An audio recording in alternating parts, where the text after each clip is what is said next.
Teslas have a lot of features, some useful, some hidden, and some useful and hidden enough to where most Tesla owners aren't even using them. So today I made a list of 10 of those features, the ones that can make your life so much easier that most owners might not even know about.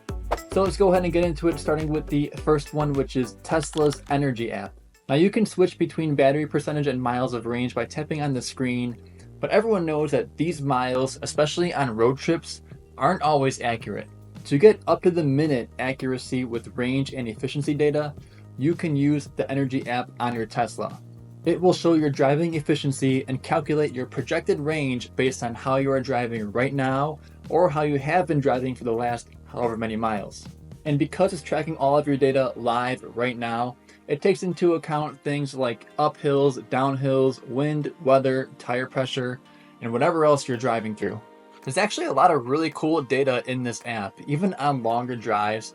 It'll even give you tips on how you can drive more efficiently or how the wind or the incline may be impacting your range.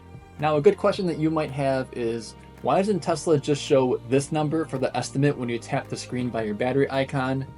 It's a fair question, it's a good question, and I wish they would, but they probably don't and probably won't, because if you use Energy app often enough, you will see that your actual range by this app is usually far less than the standard range that Tesla shows. Now, number two, especially if you have a Model 3 or a Model S, you definitely want to take advantage of easy entry. Go ahead and create your driver profile, adjust your seats, your mirrors, your steering wheel, and all of that. And then go to easy entry and adjust your seat and your steering wheel for how you want them to be set at for when you get in and out of the car. So for me, my Model 3 is pretty small, the seat is pretty low, I like to drive that way, but getting in and out of that car with such a low seat can be quite a hassle. So I put my easy entry to have my steering wheel go all the way in and all the way up, and then I adjust my seat to come much higher so it's not super hard getting in and out of my Model 3. So that's how my seat is set when I get in and out of my car, and then when I get in my car to drive, I just tap the brake and it goes back to my driver profile with my seat very low, and it's just automatic, so convenient and easier to get in and out of my Model 3. Now, number three, you're going to want to take advantage of the scheduled charging that you can do with your Tesla. And now there's two cases in which you'll definitely want to take advantage of this. The first being if you have home charging and your electricity is cheaper at certain parts of the day, or if it's summer, just like it is coming up here, you don't want your car charging in the middle of a hot day while it's trying to charge and cool down the battery simultaneously. So if you go into your Tesla settings, you can actually schedule when you want your Tesla to start and stop charging. So for example, if you have an electricity rate where your electricity is cheapest between midnight and 6 a.m. Monday through Friday, you can go in there and schedule your charging from midnight to 6 a.m. Monday through Friday.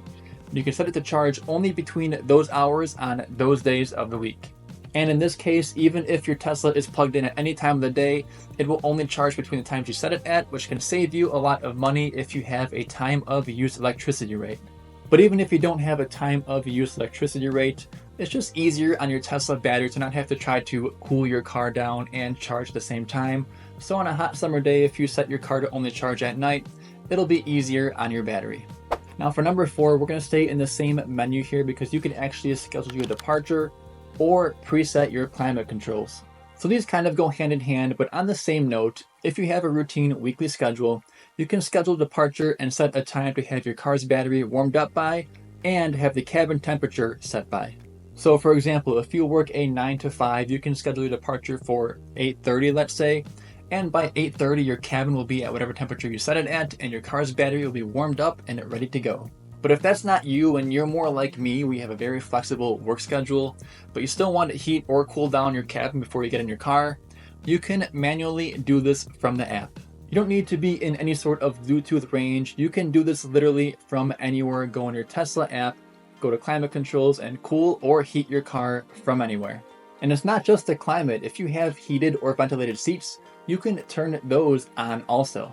And I will say, being here in Vegas for a few years now, cooling down your cabin on a hot summer day, there is almost no better feeling. Number five on my list, while we're talking about cabin, I want to mention the keep climate option, which is very similar to dog mode. If it's a hot day and you're running a quick errand and don't want your Tesla heating up for the 5 minutes you'll be outside of your car, you should enable keep climate to, just like it sounds, keep the climate in your Tesla for whatever you set it at. Your car will be off, it will be locked, but the AC or the heat will still be running, so if you do that quick errand, you don't gotta worry about your car getting too hot or too cold. You also have dog mode and camp mode, which are very similar, but dog mode will display a message on the screen with the current cabin temperature, which is another good feature if you're doing this with the pet to 1, keep the cabin cool, but 2, also let everyone else know that your dog is cool and safe inside your car. Next on my list, I want to mention the scroll wheel shortcut. If there's a setting that you find yourself constantly having to navigate through the menus to get to, you can actually customize your left scroll wheel to be whatever you want it to be. There's a ton of different things that you can do. Just hold it in and you can scroll through the menu of what you can actually do with it. So for example, for me, I have it set to open glove box. So when I hold the left scroll wheel in for a second, the glove box opens. But if you're a new Tesla owner, I recommend driving it for a little bit and see which setting that you have to go to the menus often to do so, because like I said, you can do a lot of different things with it. But if you don't know what to set it at right now, if you just got your Tesla, don't worry about it. Play with it for a little bit, see what annoys you over time, and then set that as your scroll wheel shortcut. Number 7, this is a good one.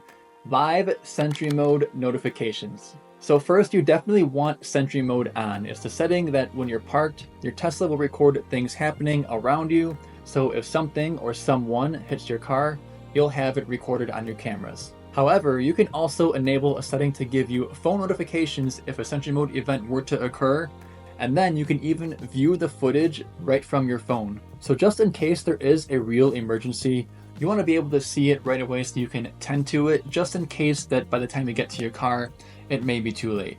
Now this feature does require you to subscribe to Tesla's premium connectivity, so if you want to have live Sentry mode notifications, make sure you subscribe to the premium connectivity, and make sure you subscribe to our YouTube channel as well while you're at it.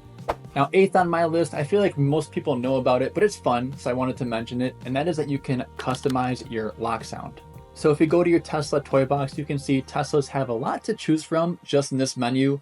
But you can actually download whatever you want, whatever sound you want, and set it as your lock sound. So if you take out your USB from the glove box, download any sound on your computer, rename it to lockchime.wav, and drag it over to the USB. Then go ahead and put your USB back into your Tesla, go back to the toy box, and select USB for your lock sound. And now whenever your car locks, you'll hear the sound that you have on your USB. So if you're going to customize your lock sound, make sure it's appropriate, because it's pretty loud.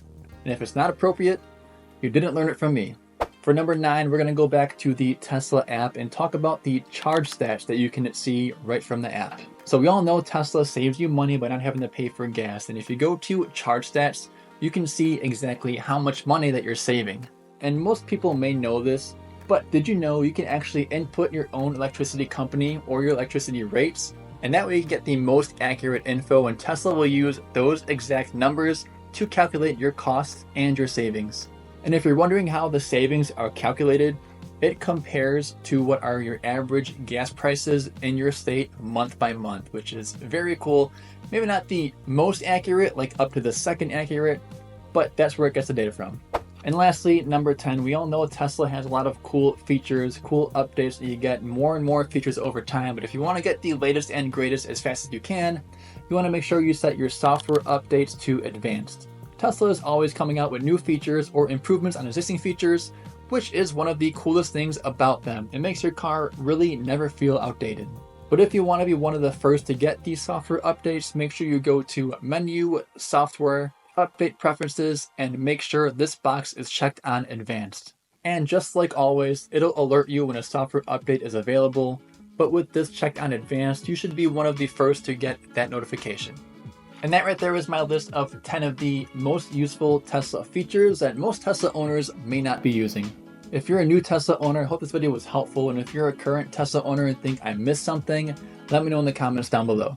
And make sure to check our description for discounts on Tesla accessories and a Tesla referral code, so if you haven't yet made your purchase on a Tesla, you will get 3 months of full self-driving when you use our code. But as always, thank you all for watching, and I will catch you in the next one.